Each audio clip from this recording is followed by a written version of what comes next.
Good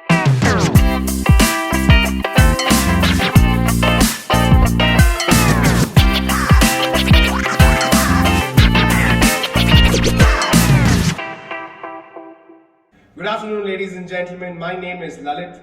This is your host for Networking and Beyond, an initiative that has been taken by a bunch of entrepreneurs, and we call ourselves BNI members. We belong to the Vega chapter, and today we have with us our very first guest, a person that I look up to in the chapter, a person who stands for his words, a person who personifies commitment.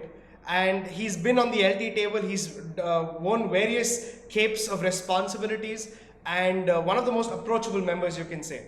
So without further ado, let's give a huge round of applause for our first guest for this podcast, Mr. Chandrachud.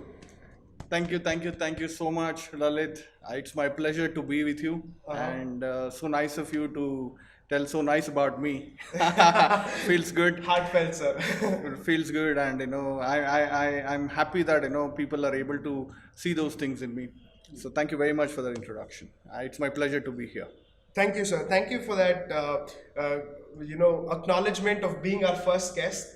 And welcome to this show. And how does it feel to be the first person to do this? Any sort of feelings for that? Yeah, it feels good, and as I told you the other day, I'm quite an instantaneous guy. I don't prepare for anything, and we did discuss this a little long ago. Yes. And feels special that Lalit chose me to be the first guest. I'm really feeling special, no doubt about it. Thank you so much, and I'm pretty sure everybody watching this will also tell us that you'd be the ideal one to start. And sir, without wasting much more time, let's quickly get down to three things. Now, I always believe that when you get onto this entrepreneurial journey, an entrepreneurial journey is a mix of both. Sometimes you have hurricanes, sometimes you have rainbows, and through this journey, you somehow, more than the result, more than the money, get hooked onto that process of reinventing yourself, innovation. Yeah. What has been business to you in your life, sir? What is business to you? For me, business is following my passion, following what I really want to do. See, I come from a very conventional South Indian family where business is like a crime. And for various reasons, maybe some of them might not have been successful. And possibly the seniors feel, or the elders in the family feel, we don't have the tenets to be a right businessman because your older generation didn't pursue it. Correct. So they have that fear that, what happens if this guy fails? But something in you when strongly says, what, I'm here to do this. And when you start doing it, you will be the best at what you do, right? Yes. That flow will happen. Absolutely. And that will give you that kick from inside. Hey buddy, just go ahead and do one more thing about it. You're doing the right direction. You just push more. Correct. And that is what I want to share. That is business for me. Yes. Business is nothing but pursuing what you really like to do, pursuing what you want to do. That's fantastic. Sir, there's one specific small line that you said, and I really like that. You said your inner voice, right? Yeah. I think that's very powerful. Absolutely. And I've seen a lot of people. What do you think if somebody wants to start a business without this purpose or without this inner voice? What happens? You've been in the industry for quite a few years, over 2 to 3 decades now. And what do you feel about it? Okay, somebody who want to start business and who don't have an inner voice. Yeah. I only think one thing about them, that they haven't put in enough efforts to hear their inner voice. Everybody will have. We are living, we are breathing, right? And you have life in you. Yes. How is it possible that you can't hear your inner voice? Either you're not given enough work to hear it. And if you have given a hearing and that is telling something different, then you are contradicting. So figure out a way to make sure you are not contradicting yourself. Figure out a way to understand more about yourself. Definitely you'll hear your inner voice. There is no way you can't hear that. That's fantastic. And now that you've given us such clarity about inner voice, I want to know, what did your inner voice tell you in the last few years of your journey? If you can quickly summarize, maybe at bridge points, like, how did you get into this prefabricated construction and business? In just a quick couple of points, if you can just tell us and the listeners. Absolutely, Lalit. I started this InfraInCard Innovations exactly around 5.5 years ago, 2015. Before that, I was a national sales head for a construction company in Chennai. Okay. And I used to handle large clients like ONGC, BHEL, NTPCs of the world, most of the PSUs. Okay. And what I could see there and understand is, obviously I come from a sales background and I know the client management, I know how to maintain relationship, how do we map clients. So I had a team of people who were going to help me, but I was spearheading the sales and relationship management with clients. I saw a beautiful thing in my business owner, in my boss, the founder of that company. One only characteristic he had, he was not an engineer, but he started this business somehow, I don't know how. But L&Ts of the world used to come and give purchase order to them and walk away. And he used to deny. I said, I don't want your order. But they used to come and say, no, you have to do this. Can you believe that? Wow.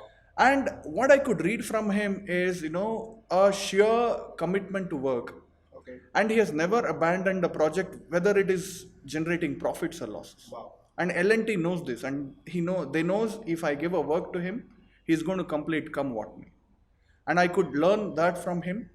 And I was there for almost 3 years with him. He was not ready to let me go, but the urge of me starting on my own, I couldn't resist that. True. And he even now he says, you want me to, I want you to be your partner. He's ready. But I said, okay, hold on, I'm doing good. So I had to go through that journey, right? Only then you can become stronger. So that's how I started this prefabricated construction. I learned about it in my career. And then I formed my own team. Okay. And with zero investment, we started in the year 2015, Okay. June 17th. So this is about how I started, Lalit. That's fantastic, sir. And now, for somebody like me, or anybody who's listening and who's not into the construction hemisphere of things, what do you mean by the words prefabricated construction? Okay. See, as the time goes, your generation is much faster than my generation. So currently, the word prefabricated itself is self-explanatory. We are telling pre and fabricated. Okay. Which means to say most of the constructions happens at site. Okay. But a large part of the building, we have processed in a way that we are building the components of the building somewhere else. Okay. In a factory, Okay. which is a controlled environment. Okay. So in the site, a lot of things go out of your hand. True. Because you are dependent on so many things. Very but in a true. controlled environment, my quality will be for sure 99.99% the way I want it. Okay. So we have disintegrated the building in a way, we have made it different components. Okay. And we are making all those components in a factory. Okay. And we bring those components in the factory and we install it quickly. Okay. So that is the meaning of prefabricated construction. Okay, that's fantastic. Which brings me to my next question: is that now this is something unique, right? Not many people know about this, but the ones who do know are making best of use. And to just get that difference much more in the air between a traditional structure to a prefabricated one, what is the add-ons that something that you have in your business? What are the benefits that a customer would gain by coming to you? See, there are our major USP is we reduce the time of construction drastically. Okay. What it takes 2 years to build something, Okay. we're able to do it in 1 year. Okay. Which means 50% reduction in the time. Okay. So just assume as an entrepreneur, you are developing a commercial property. Yes. And look at the amount of interest saving on your loans. True. Look at the amount of labor. So time saved is money saved or Very money true. earned that way. Very true. Very true. So assume, we mostly focus in the commercial space of buildings. So if you are doing conventional, you would take 24 months to build it. And you'll start earning revenue from the 25th month. Yes. But in my case, I promise you'll start earning revenue from 13th month. Fantastic. So that's a huge benefit. Yes. But there is a tag attached to it. The input cost is a little high in the prefabricated construction. Okay.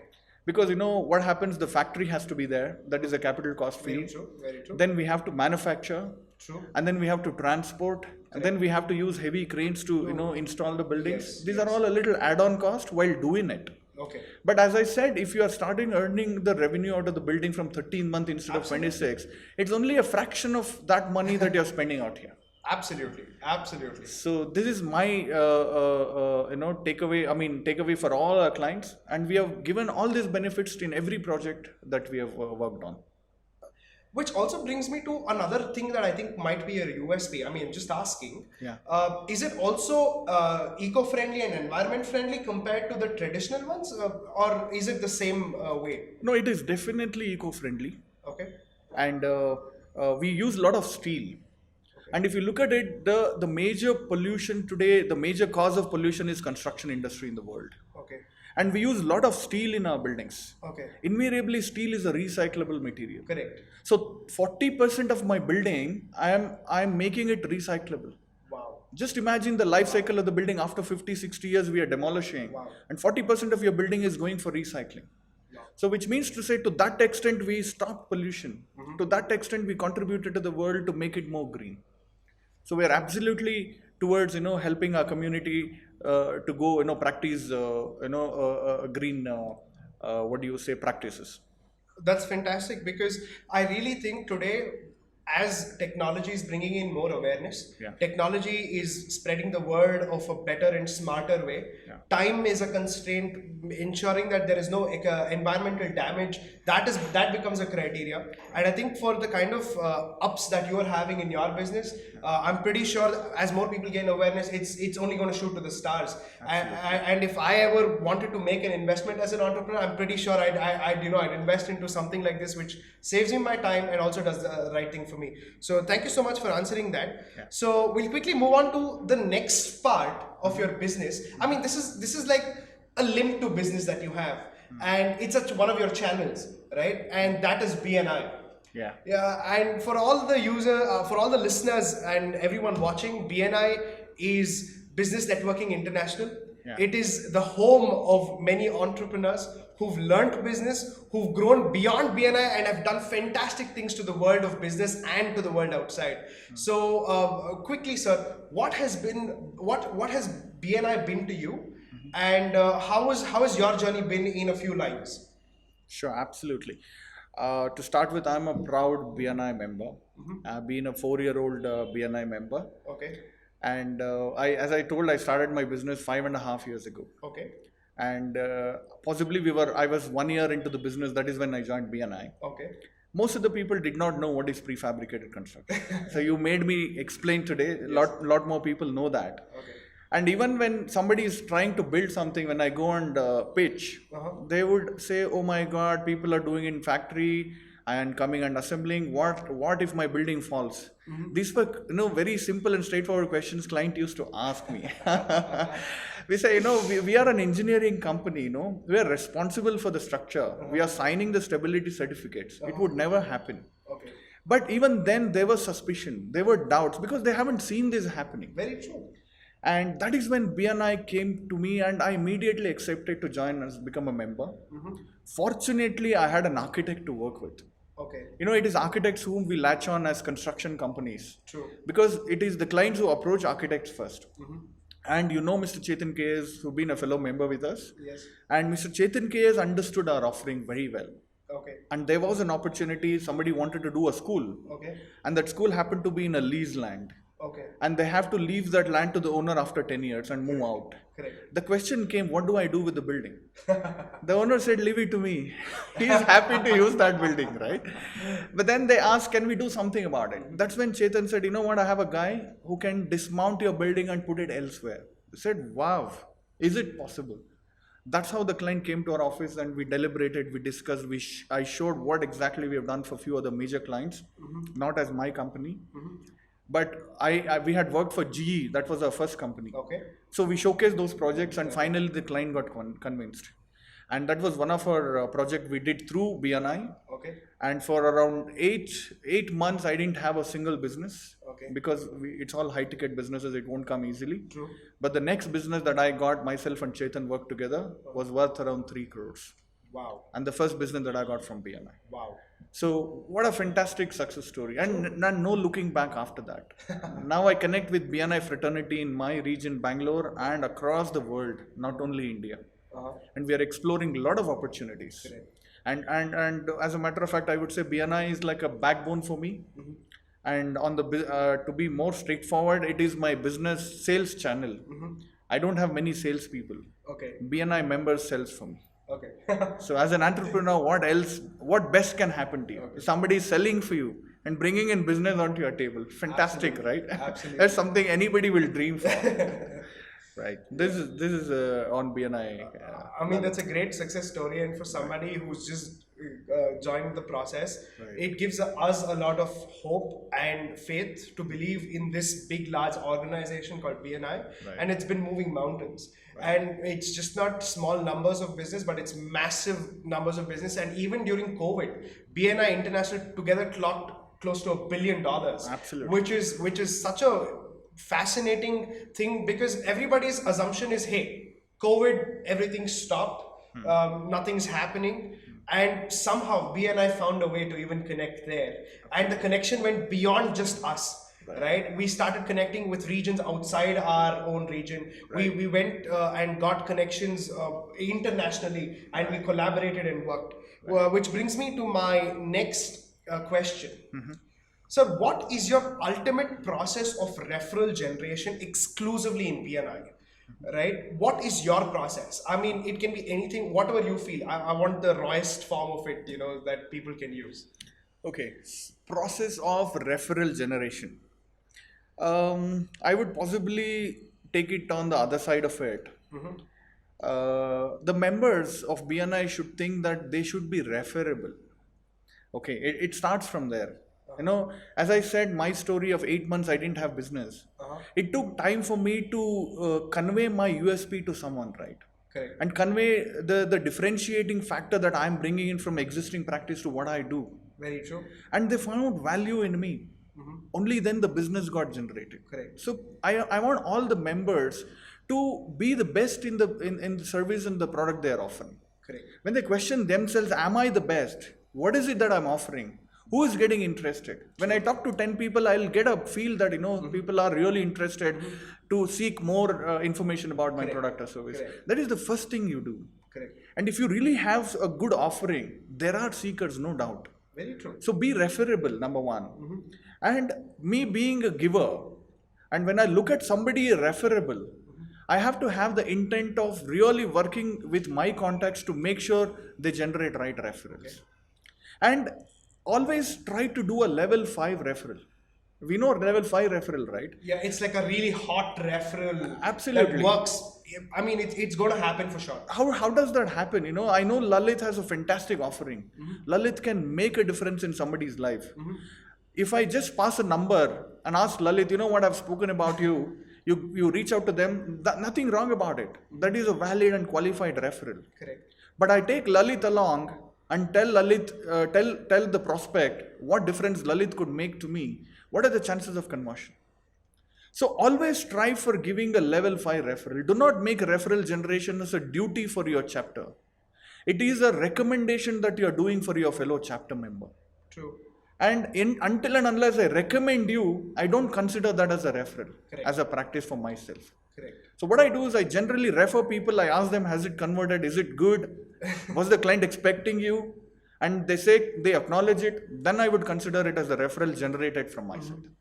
And if we all follow this process, really to the core, there's no doubt, we seek to attend businesses. We seek to generate referrals. We seek to get referrals. Very true, sir. And this one specific givers gain policy has actually added a lot of value in my life in the last 6 months, because giving is a selfless act, right? And when you're in an act of selflessness, right, I think your ethos and spirituality as an individual itself increases, because you're doing it without a certain level of expectation.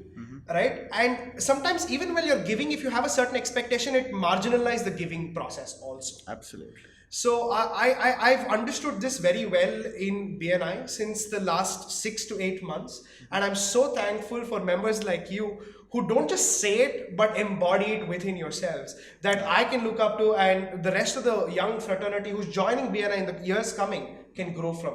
So, sir, I have one last question regarding BNI. We'll skip to the most exciting part of today's conversation. Sure. So, for all the people who are not in BNI, Uh-huh. okay, why should they come to BNI, and who is it for? Okay, why should anybody come to BNI? See, basically, we all know this term, no? Your net worth is equal to your network. Especially in the current generation, I will answer the second part of your question also for whom. It can be for an established businessman. It can be even for a entrepreneur who is just a startup. If you have the fire in you to make it big, then BNI is a platform for you. Fantastic. The reason why is we learned in a very different way. And when I go to the business world, what do you see? You see competition, Correct. right? When you look at it, when you do your market research, you'll say who is there in the market who is doing it. So it is when you go talk to them, what do they say? They say, oh, is it okay? Fine. They will look at you as a competition. Correct. But what happens in BNI? Irrespective of we pursuing the same business, we say, hey, come along, let's collaborate. Correct. Do you see the transition? How many platforms in the world are telling, you know what, let us two businessmen come together and do bigger things? True. So you do not face competition at the first place. Very And the people out here will make you realize your potential, because it is members who are trying to help you, but at the same time, they will be your devil's advocate. And you know what is happening? You are basically strengthening your own core, which is what is required. Correct. And once you are absolutely good at what you do, I will open up my clientele. I'm already an established businessman. I have around 50 clients that I'm working with. And somebody credible entrepreneur joins the chapter. And we do one-to-ones. We understand the offerings. And if I open up my clientele, isn't it a red carpet for you to get into that clientele? Absolutely. Otherwise, how hard it is for you to do a cold call, get to the right person, get to the decision maker, talk to them, pitch to them. Just because I have a relationship with my existing client, they are opening the doors for you. Yes. Which is why the entrepreneurs who are starting or established, they have to come to BNI. Correct. And obviously the philosophy that you spoke, givers gain, it will change their personality. Very true. No doubt. Very true. Thank you so much for putting that in such crisp words. One last question, which I think I don't want to miss out, even if you're going to take an extra minute, is can you tell me one specific BNI story, apart from the Chetan's story, one specific BNI story?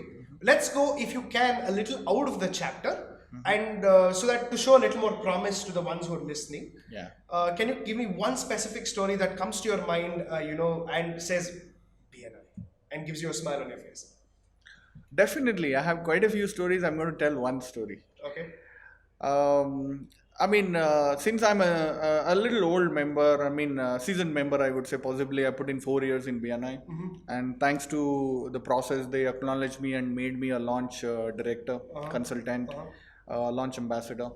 So during this process, I helped another chapter to launch. Wow. So I was involved in launching a new chapter Okay. as an ambassador, and I worked with another ambassador and made this chapter happen. Okay. So during this process, I got connected to a builder Okay. who is still a member in that particular chapter. Okay. And looking at our skills, what happened? He connected me to a person who want to come up with a school, Okay. and they were looking at building in a very rapid pace. Okay. So we were prefabricated. There's nobody else doing it in Bangalore as I know in BNI fraternity. Okay. So I went and spoke to that client, and we had deliberations with them, the architects and everything, and we sealed the deal. Wow. And the deal is worth 12 crore rupees. Wow. So this is a success story which happened beyond my chapter. Okay. And I'm getting a lot of referrals from cross-chapter members from Bangalore today. Okay. To be very frank. True. And it has gone to an extent that, we are looking at building an IT park worth around 8 lakh square foot. Okay. If not for COVID, things would have got into a really big stage, but it has got slowed down a bit, Okay. but it's definitely going to pick up. Okay. And we have a large part to play over there. Okay. So just imagine me starting from a member and working for my ways to get a 3 crore business, looking up to making a 200 crore business, and all because of BNI. Wow. What else can I take away from this? It's the ultimate story, I can tell you. I mean, just for some of the people who cannot quantify 3 lakh square foot, Yeah. what would the project be worth? The project be easily worth around 220 to 250 crores. Okay. Well, rest said, we'll keep that statement at rest. You know what that means, and you know the kind of referrals you can get. So thank you so much, sir, for giving us an insight into your business, an insight into your BNI way of things. And let's quickly understand a little more about you. I mean, this is a cliched game that they usually play, but I want to add a little more flavor to this, and it's going to be a rapid fire round. Oh my God. Okay, a rapid fire round with a little bit of business and a little bit of your own life. Okay, so are you ready?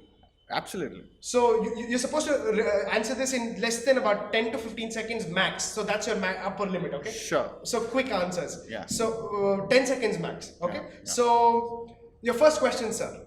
What motivates you to get out of bed in the morning? Possibly to make a change in somebody's life in the world. Fantastic. Name another business profession you wouldn't mind getting into. Investing in stock markets and trading in it. Fantastic. What's your favorite part of your current job? What's my favorite part of the current job? Because I continuously brainstorm and innovate. That's fantastic. Name 3 business leaders you would want to have a discussion over dinner. Bill Gates, Okay. Jeff Bezos, Okay. and a man of Tesla. Oh man, Elon Musk. Elon Let's say if you had to pick one Indian amongst it. If I have to pick one Indian amongst it, Sundar Pichai. Oh, fantastic. Name one BNI member that has inspired you a lot. Annie Kumar, I call her Angel Annie. Okay, that's fantastic. She was a launch director as well, right? For our chapter, For absolutely. our chapter, yes. Right. If you were given $1 million, what would you do with it? I would first double it, and then put that $1 million into work. Fantastic. If you were given a watermelon, what would you do with it? If I'm at home, I'll cut it and eat. If I'm outside, possibly I look if anybody else deserves it more than me. Okay, givers gain even there as well. What are some of the most inspirational books or videos that you can recommend? Like, you can give me one, a book that you've read or a video that you've watched. I need your help on this, Dhanush. I'm a very bad reader. Okay. Though I feel like I need to read books, somehow I am unable to Okay, do it. okay. So you just figure out and work around. Give me that workaround for me. I do listen to a lot of Jaggi Vasudev's talks. Okay. Of late, for almost for a couple of years. Okay. It's been very, very inspiring, and I would say it has a profound impact on me to shape my own personality. Yes. And I don't miss every day. At least I hear 10 minutes of Jaggi Vasudev. That's fantastic. For the ones to get a little more context, that is Sadhguru for you. Yeah. He watches more of Sadhguru videos from Isha Foundation. Right. Any advice you want to give for a member who's not joined BNI? Jump in. What are you waiting for? You're only going to gain. You said you don't read books. Now let's flip the table and say, let's say you write a book. What would it be called? If I write a book, what would it be called? Starting a business without any investment. That's fantastic. I think the world needs to know that, and especially a country like India, where everything is becoming like Make in India, and we have the youngest population in the world today, where we have a scope of entrepreneurship. I think your book would have added a lot of value to that. We come to the quick end of this wonderful rapid fire segment. Going back through the entire conversation, a couple of highlights for me through this conversation. Number one, always have a purpose in whatever you do. If you're in a job, if you're in a business, and more often in business with Chandrachud sir's context. The second one is always remember that you got to contribute not only to your customer, but also to a fellow member, a fellow businessman through BNI, and also embrace the policy of giver's gain. Absolutely. The third is don't compete, collaborate rather. Because if you collaborate, you tend to make much more beautiful things, and the world becomes a better place to grow and learn. And competition just is you're trying to close each other off. These are my 3 ultimate takeaways for this podcast. and I'm so happy that we had this one. Personally, for me, I had a lot of takeaway, and the certain things that I've been learning. This specific segment gave me that emphasis, saying yes, what you're thinking, Lalit, is right. From learning from somebody like you. Thank you so much, Chandrachud sir, for doing this. And here you go, folks. This is our first episode, and do keep checking out our channel for networking and beyond, because we're going to have a lot more entrepreneurs, BNI members share their experience and knowledge. Thank you so much.